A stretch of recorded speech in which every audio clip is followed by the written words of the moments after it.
Hello friends, सबसे पहले आप हमारे चैनल इज इंग्लिश ट्यूटोरियल को सब्सक्राइब कर लें। इसे लाइक और शेयर करना भी ना भूलें। दिस इज डॉक्टर एन के Sinha and welcome two is English tutorial. Friends, is English tutorial के इस एपिसोड में हम लोग फ्यूचर परफेक्ट कॉन्टिन्यूअस टेंस के बारे में जानकारी प्राप्त करेंगे। तो आइए इसे सीखते हैं। फ्रेंड्स, सबसे पहले हम लोग फ्यूचर परफेक्ट कॉन्टिन्यूअस टेंस के हिंदी वाक्य को पहचानना सीखते हैं। तो इसके दो पहचान है। पहले ऐसे हिंदी वाक्य जिनके अंत में ता हुआ रहेगा, ती हुई रहेगी, ते हुए रहेंगे, या ता हुआ रहूंगा लगा रहता है, या तो फिर ता रहेगा, ती रहेगी, ते रहेंगे, ता रहूंगा लगा रहता है। लेकिन फ्रेंड्स, इसके साथ पॉइंट ऑफ टाइम या पॉइंट ऑफ पीरियड जरूर लगा रहना चाहिए, क्योंकि यदि पॉइंट ऑफ टाइम या पॉइंट ऑफ पीरियड इनके साथ नहीं लगे रहेंगे तो ऐसे हिंदी वाक्य फ्यूचर कॉन्टिन्यूअस टेंस यानी फ्यूचर इम्परफेक्ट टेंस के हो जाएंगे और ऐसे हिंदी वाक्य का अनुवाद फ्यूचर इम्परफेक्ट टेंस में होगा। लेकिन जैसे ही फ्यूचर इम्परफेक्ट या फ्यूचर कॉन्टिन्यूअस टेंस के हिंदी वाक्य के साथ पॉइंट ऑफ टाइम या पॉइंट ऑफ पीरियड लगता है तो वे हिंदी वाक्य फ्यूचर परफेक्ट कॉन्टिन्यूअस टेंस के हो जाते हैं और उनका अनुवाद फ्यूचर परफेक्ट कॉन्टिन्यूअस टेंस के स्ट्रक्चर या फॉर्मूले के आधार पर होता है। तो आइए इन्हें हम इन उदाहरणों से समझते हैं। इस वाक्य को देखें, मैं सुबह से पत्र लिखता रहूंगा। इस वाक्य के अंत में ता रहूंगा लगा हुआ है, साथ ही सुबह से लगा है जो कि पॉइंट ऑफ टाइम है, जिस कारण यह हिंदी वाक्य फ्यूचर कॉन्टिन्यूअस टेंस के ना होकर फ्यूचर परफेक्ट कॉन्टिन्यूअस टेंस के हुए। एग्जाम्पल 2 में देखिए, राम गाना गाता हुआ रहेगा। इस हिंदी वाक्य के अंत में ता हुआ रहेगा लगा है, यानी कि पहचान नंबर 1, जिस कारण इसमें पॉइंट ऑफ टाइम या पॉइंट ऑफ पीरियड ना रहने पर भी ये हिंदी वाक्य फ्यूचर परफेक्ट कॉन्टिन्यूअस टेंस के हुए। इसी प्रकार एग्जाम्पल 3 में देखिए, सीता आम खाती हुई रहेगी। इस हिंदी वाक्य में भी ती हुई रहेगी लगा हुआ है, जो कि ठीक एग्जाम्पल नंबर 2 की तरह है। एग्जाम्पल नंबर 4 में देखिए, सभी लोग 2 माह से मेरे घर आते रहेंगे।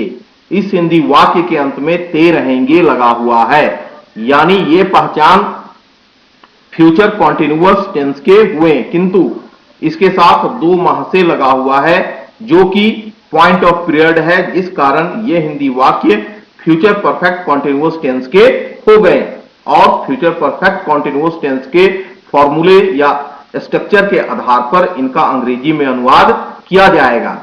तो आइए अब हम सीखते हैं कि फ्यूचर परफेक्ट कॉन्टिन्यूअस टेंस के हिंदी वाक्य को अंग्रेजी में कैसे अनुवाद करें, इनका स्ट्रक्चर क्या है, इसे देखते हैं।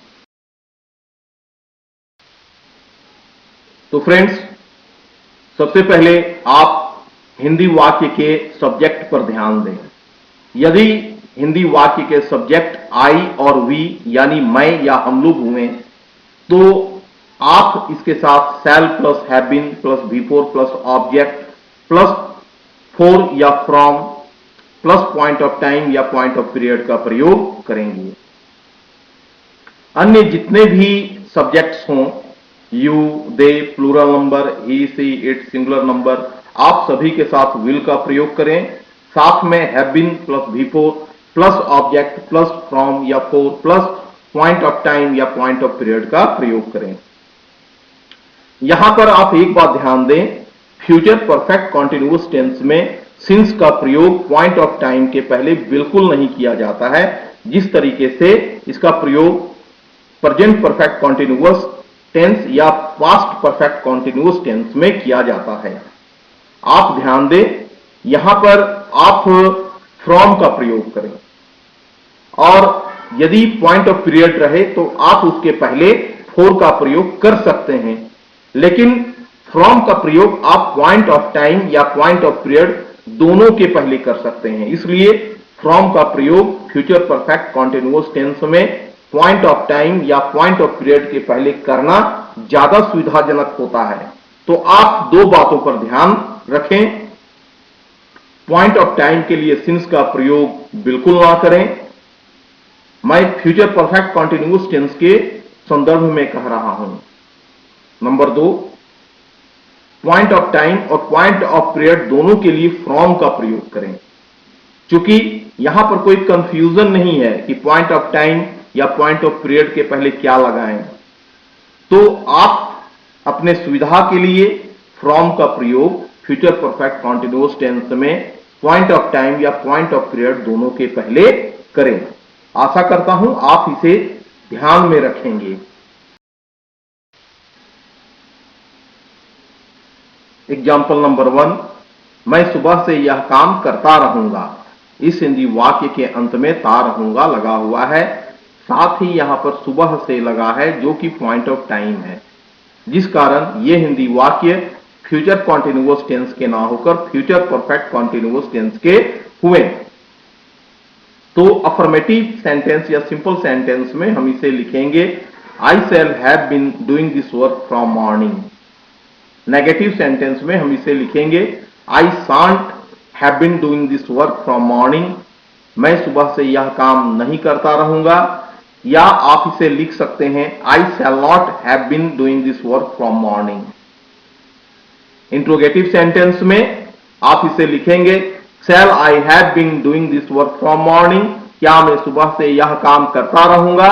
नेगेटिव इंट्रोगेटिव सेंटेंस में आप इसे लिखेंगे shan't I have been doing this work from morning. क्या मैं सुबह से यह काम नहीं करता रहूंगा। या आप इसे लिख सकते हैं shall I not have been doing this work from morning. आइए इसे हम एक अन्य उदाहरणों से समझते हैं। एग्जाम्पल नंबर 2 में देखें, हम लोग 2 माह से यह किताब पढ़ते रहेंगे।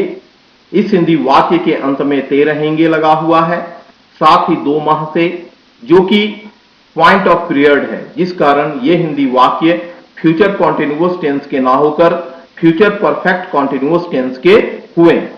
तो यहां पर हम लोग फ्यूचर परफेक्ट कॉन्टिन्यूअस टेंस के स्ट्रक्चर्स का प्रयोग करेंगे और अफर्मेटिव सेंटेंस में हम इसे लिखेंगे we shall have been reading this book for या फ्रॉम 2 months। नेगेटिव सेंटेंस में हम इसे लिखेंगे we shan't have been reading this book for और फ्रॉम 2 months। हम लोग 2 माह से यह किताब नहीं पढ़ते रहेंगे। इंट्रोगेटिव सेंटेंस में हम इसे लिखेंगे shall we have been reading this book for और फ्रॉम 2 months। क्या हम लोग 2 माह से यह किताब पढ़ते रहेंगे। नेगेटिव इंट्रोगेटिव सेंटेंस में हम इसे लिखेंगे shan't we have been reading this book for और फ्रॉम 2 months। क्या हम लोग 2 माह से यह किताब नहीं पढ़ते रहेंगे। या हम इसे लिख सकते हैं shall we not have been reading this book for और फ्रॉम 2 months।